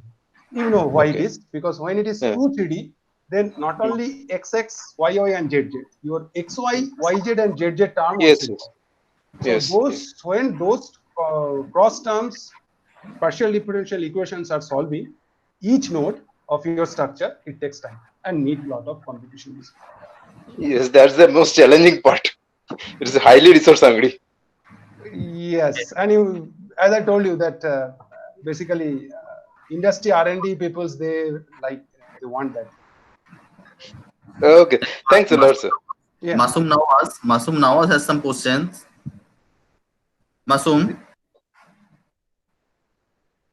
Masum, are you Hello. Yeah. Yeah, I have also used CentOS TCAD during my PhD, and that is on FinFET-based variability, variability in FinFET-based devices. Right. So now I am focused on ReRAM, for resistive-based switching-based memory. Okay. So in this particular devices, oxygen vacancies plays an important role for the switching mechanism. So that kind of simulation can we do in recent versions of CentOS TCAD? Yes. Is it available? As I told you, 18 onwards includes a lot of new challenges. So I suggest you start with process simulations models, so that your device is very accurate whatever you want to grow in the oxygen environment. Because there are a lot of recent update happen with the process modules to include more realistic chemistry-based simulations. Okay. So you can do that. If you don't have process license, that is also can mimic with basic structure development. You know that we have a tool called CentOS Structure Editor. So that is a little bit less expensive. So with that you can design, but before that you need to know the exact dimensions or exact structures like that. And as you are doing research on ReRAM, I tell you that please continue this work on STT-MRAM and PC-MRAM.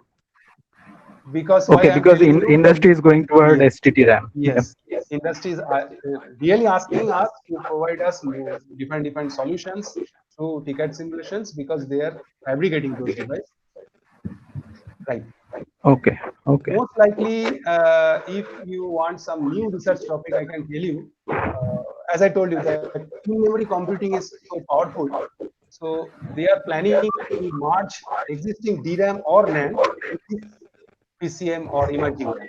You understand my question? Yeah, So yeah. what will happen if my DRAM is failed, but my PCM is not failed, and it is operating properly? So your Right. task will be increase the operation frequency of PC RAM, and at the same time decrease the refresh rate of DRAM, so that both operate on the same frequency. Okay. Next, any questions from any other? Okay, next, Durjoy.